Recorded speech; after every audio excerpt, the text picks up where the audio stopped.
Troops deployed. But there's no in-between. If you nerf it to the ground, people won't use it. But if it's playable, it's OP. Yeah. Kasi ganun siya. And let's see if LVJ hashtag the king, tinatawag nila. Oh, the king. Will he be able to use this hero para mapuwersa ang game number 5 para sa BREN EPRO? As they're playing Renzo with the Tams, VJ onto Miss Harriet, Greed to export. Just support JP naman sa kanyang Ranger and it's Reflesha onto the Kylos. And case and the other, kanina ganito rin yung naging kaso on the side of BRE. But right now, medyo mas nagiging mas maingat sila. Toshi in one's blood. He's trying to kick out dito si Greed. Pero sabi ni Greed, masyadong mataas yung buhay. You know what? This is a very important rotation mula sa BREN EPRO. Kasi the way I see PLDT Smart Omega, whenever they win games, they put their safe laner para makuha yung red buff as soon as possible. Para i-clear out niya yung minion wave sa baba and then go for the red buff. But what BREN EPRO did is they kind of skipped. Hinayaan nila dito si Toshi na makakuha na isang wave, but they will snag itong red buff, which is also very important for Bruno. And look at this. Here comes the pressure, and right now, Firaga armor is down. Toshi dito will be using the flicker, and they are at a very bad spot. Pero yung Parsa nandun sa may taas, they will just get this turret. And this is the BRE we know. They will take this turret ng maaga. Case dito just throwing out those bombs, but those time bombs won't really cut it. BRE gets the first objective of the game. So one way for you to kind of peel the lane stabilizing power Launch attack. something like a Digi is tanggalin mo sila away from the safety of their tier 1 turrets. If nasa ilalim ng tier 1 turrets ng Digi at yung kanyang safe laner, hindi mo sila kaya. But if you force them out of that, put them in the middle, for example, middle ng tier 1 and tier 2, napapwersa talaga palayo yung Digi and its effectiveness in lane stabilization is nullified. Now, there are arguments din, Kuya Wolf, na ganito yung sinasabi nila na mas maganda nga daw na take down agad yung turret ng maaga kasi daw mas malapit daw sa base. Yung ano, That's also one yung, thing. That's a classic alam mo yun, MOBA. that's a classic MOBA knowledge. But the thing about it is, when you push out the lane, that only means na mas malayo yung tatakbuhin mo. Pero right now, Haji, at a very bad spot. Sabog mga kaibigan, Greed gets the kill. Hindi rin nagtugma yung pag-level 4 ni Heat doon. Could have used the Hurricane Dance, but of course, kaka-level 4 lang niya doon. At by the time he gets his Hurricane Turtle Dance resulted in, resurrecting hindi na niya kaya-iligtas si Farsa mula doon sa last insanity. And of course, how can you actually save your teammate from last insanity? And it's important to take note that Greed at 3 minutes, having the level 4, is so much of a good power spike for BREN EPRO all of a sudden. And look at Heath. Ang daming nakalsalalay sa kanya dito. He is at level 4. Makuha siya ng isang game-breaking na Hurricane Dance dito, catching out 3 heroes into 1 Hurricane Dance. That could be the deal breaker. But right now, Heath and the others, they're actually trying to get the kill. GC is here. Malayo doon. Pero sabi ni JP, hindi mo na ako mahuhuli yan. Fool me twice. Medyo mabigat na yun. They will be able to run away, keep their lead intact at this point. VJ, 0 kills and 0 assists, but he's level 7 at this point. Hindi lang Harry. Wow! Kenji with the crossover! A bit dangerous, but it's not enough. Renzio doesn't the counter in Inferno at makakatakbo mula sa PLDT Smart Omega. And Toshi dito eating a lot of those Death Sonatas. But right now, HGC, nakita na naman siya si Greed. Si Greed talaga yung nag-iisang tao dito na magaling maghanap ng paksa. Yeah. Lahat na naghahanap ng paksa binibigay sa kanya. Yeah. Was their series dapat sa Signal Ultra Warriors? It is not that different here. Para sa BREN EPRO with the X-board. Dapat sa PLDT Smart Omega, but you can see that BREN EPRO are still leading, but not to the biggest of lead. In fact, isa pa nga lang yung naging nakikita natin kill sa mapa. This is what you feel like when somebody's at match point na rin. Alam mo yung dating kasi ng Farsa ngayon, kung bakit siya sobrang effective. Kasi there are times kasi na some people, you know, just, alam mo ang kailangan sa isang Farsa, hindi ka mag-hesitate. Pero, you cannot hesitate, but at the same time, you cannot make a blind guess. Na parang kapag ka nag-blind guess ka, it will cost your life. Every single time. But right now, for the side of BRE, ang galing na ginagawa ni Sid dito na nahahanap niya talaga yung Farsa. It's very important now. Parsa already using feathered airstrike. Only ang na-achieve lang nila doon is pagaling Finag Armor. Now hit and trouble. There's a summon force. Time journey gonna be popped. But he still falls. Wala doon sa ating Harith. And they might not be done this time. KLVJ though, hindi na siya mag-proceed because the third is there. It comes Kenji. But is this a good fight? No, it wasn't. KLVJ will not be able to get the kill. There's a feathered airstrike. No one will fall mula sa BREN EPRO sa hinaba-haba ng prosesyon. Butters, isa lang pa rin ang namatay sa clash na yun. But then again, Wolf, just looking at the Farsa performance of Haji from game number 3 to game number 4, night and day ang difference nitong setup na to. And right now, si Haji, he's not really getting that much impact into this game. Kumbaga parang sinabi ng BRE dito, parang dix na namin kung paano kayo shutdown. Parang dapat ata talaga hindi binibigay yung rock sa inyo. Just don't give the drop. Might be, but now, 3 finds us in a bit of a pickle, but it does have the importance again. Laban pa rin sila. The stun will connect. Now, Keith forced to use the Hurricane Dance at this point at makakataka. Sabi ng BREN EPRO, this is a tank. Maybe not worth it to chase. Hindi na lang sila mag-apple dito. But Farsa forced to use the feathered airstrike. Medyo tumapang ang BREN EPRO dito. They want to force out with KLVJ and Raplesha in here. Pero sabi ng PSO, isa lang naman nakilala mo pati. That's the canon. And BREN EPRO will have to back down. As long as the Hurricane Dance is not available for the side of Akai, sometimes BRE could just, force their way in. But nagiging matalino din sila dito. They do not want to make the same mistake as they did in game number 3. That was a very costly mistake that costed them the whole game. Wow. You know what, Butters, I want to bring up a different point of view this time. I mean, PLDT Smart Omega, they're trailing behind. Yes. Pero I think they're doing something interesting na mukhang mag-work pa rin. They're putting Haji Z instead of the killing machine to a wave clear machine para hindi sila ma-pushan dito ng BREN EPRO. And it kinda allows the Bruno to be online in a little bit of time.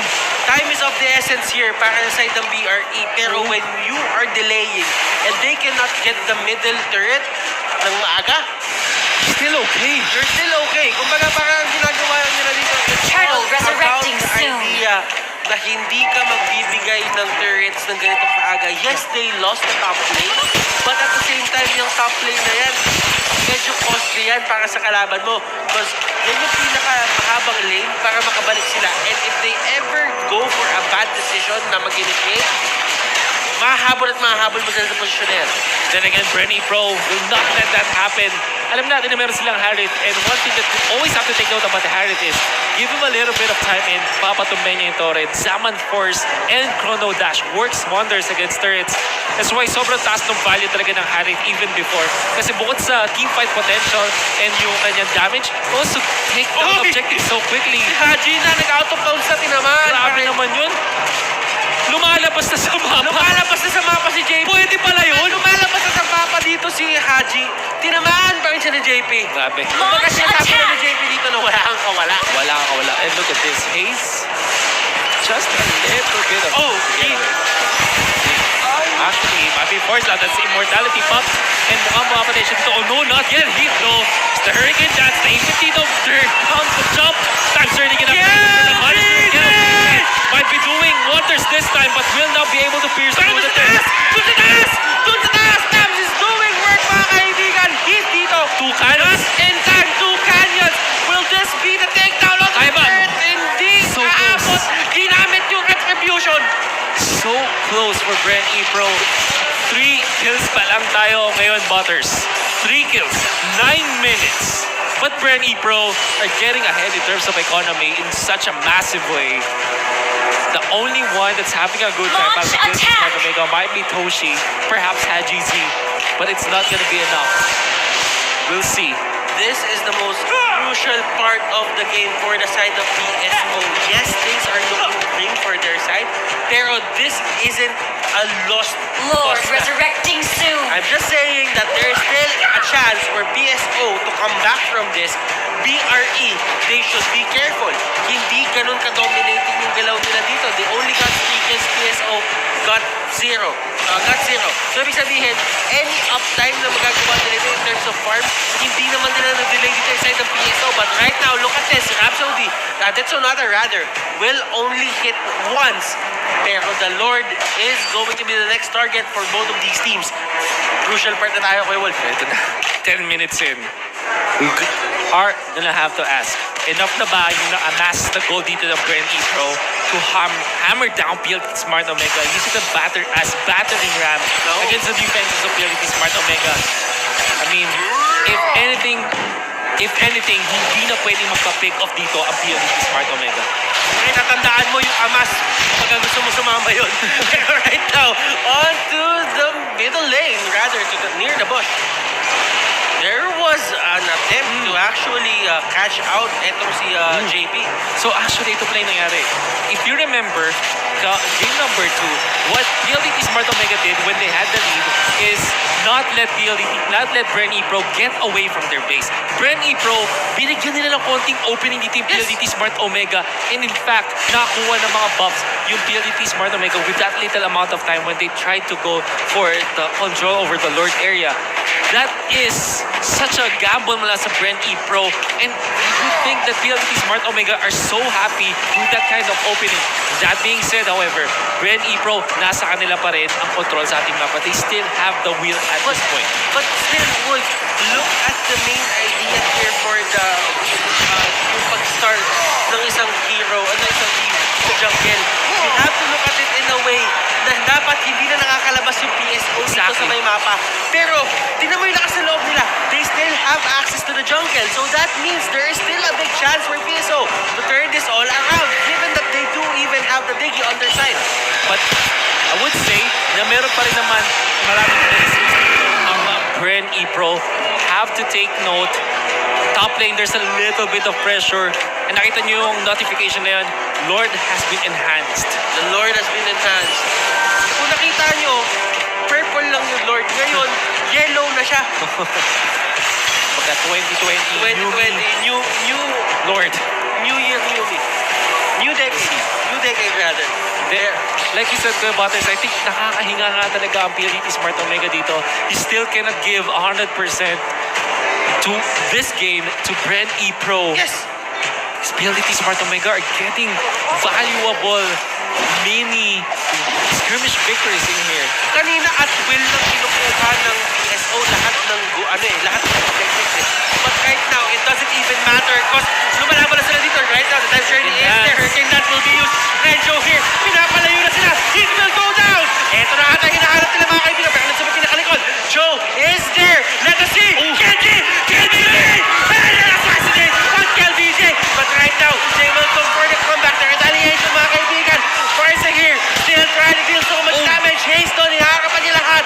Pero it still wasn't enough. Haze is still alive. That's still a 1-for-1 trade-off after a very close engagement between two teams. Now Creed will be able to run away. That was so close. But again, sobrang wounded na nga yung BREN EPRO doon na hindi nila kayang i-convert into a Lord take. And even then, KLVJ is down. Interestingly, BREN EPRO 1-for-1 pa rin ang nangyari even after winning so much in the early stages of the game. And you will be surprised, sobrang ganda ng positioning ni Haji Z at ni Toshi yung time na yun. I'll just say na sobrang ganda ng pinakita doon ni Kenji because he really knows his targets. Alam niya pag si KLVJ tinanggal niya level 15 hero at kaya sila talagang prasuhin, BRE will give more time to PSO para makapag-farm dito si Toshi. And parang ang nangyari doon, tinanong si Kenji, para kanino ka bumabangon? Para Tapos kanino? sagot, para patayin yung hari. Oo, ganun. Ganun yung nangyari sa kanila dito. Pero alam mo, Wolf, I think I saw that happen even before, maybe through LPE we're in. Merong, that was LPE when they also have Cho versus the Harith. And they were so down in terms of kills, but it only took like 3 pick-offs onto the Harith using the Cho Way of the Dragon. Isang combo lang and was enough to take out the hero. alam mo ngayon yung Bruno nakakatakot. Pag din masipa lang talaga yung mukha dito ng mga halaman. Pero weathered airstrike lang ang katapat. Haji Z holding the line. The line indeed. The line. Game number 4. Magkakaroon pa ba tayo ng game number 5? Kanina mukhang hindi na, pero ngayon, 50-50 na naman tayo mga kaibigan. PSO holding on. Reed receiving so much damage. Wala kay Toshi dito. Toshi happy to use the flicker. There's the feather airstrike. Kalvijay na naman ang tatlong beses. Hurricane does it there. Gets the immortality pop. Now they have to run down this time. The flesh up manning the front lines. Pero mapapatay pa siya dito ng Bruno. The damage is more than enough. Magkahabol ba ang PLDT Smart Omega dito? They want to go for the Lord. Oh, nice guess mula kay HGZ, but very much safe on BREN EPRO at this point. And this is looking bad for the side of BRE. They cannot finish the game. It's one of the things na kailangan mong bantayan kapag ka merong marksman katulad ni Bruno dito sa may game. Even the Farsa. Yes, the Farsa didn't have a good early game, but it doesn't matter. He had time. Hurricane Dance will be used dito matutumba, pero hindi siya mag-take down talaga. Haji! One more hit! He uses the third form to actually get out. Toshi still fights. Immortality is there. Grabe naman si Toshi dito. Pumalag pa rin. Last inside dito. Iwasan pa kanya. Creed, can you run away? There's the flicker. Feathered airstrike. Gagamitin na, but Kenji will have to run away this time. Renjo, tinatry niya mag-pierce sa backlines, pero wala siyang aabutan. Heat jumping away mula kay Renjo. The tug of war once again mula sa PLDT Smart Omega and BREN EPRO around the Lord area. Ito pa rin talaga yung nangyayari. Who's gonna win this? They should actually be taking this down. Kailangan nila hanapin yung Farsa ngayon. That is the question. Reflection dito with the Garza pathway. And here it is. The Lord will be there with the BRE, but right now, they're still fighting. Even Dino will be going down. And right now, they're trying their best. Oh, and the Lord is getting caught out. And that is bad for the side of BRE, but my goodness, JP still trying to fight. JP is down. Triple kill na naman dito para kay Toshi. Now he still fights. Can he get the fourth one? It looks like he will get it. In time, Maniac. Will we go for the Savage Greed? Already away. And nakuha ng BREN EPRO yung Lord this time. But at what expense? Already, it's my top lane. Working on the Lord is Farsa as well as Toshi. Have to be careful. It looks really safe naman for PLDT Smart Omega as they trade such valuable victories here. Onto that skirmish. Even using the millisecond vulnerability before he uses the last insanity to kick out yung X-Borg at hindi na matuloy. Ano ba tong game na to? What kind of mechanics are we seeing? What kind of nuances are we seeing in this game? This is a very high-level match, Kuya Wolf. And like we were saying, nandito na tayo sa time kung saan nag-coincide na yung power spike ng Bruno at ng Farsa. They're really scared right now. And you can see, JP, when he gets into the fight, activate automatically yung feathered airstrike. And it will only take like 2 to 3 hits. This time, if he's still pressure, nasasaktan na, but he does have the noise pathway and will use it. Kaya PLDT Smart Omega time turning to the side. Global and will fall. Digging to get the last hit, but Toshi as well as Farsa gets the damage hit, still fights. Makabatak ready from the Sinipa na lahat si Toshi! Oh my goodness! Here's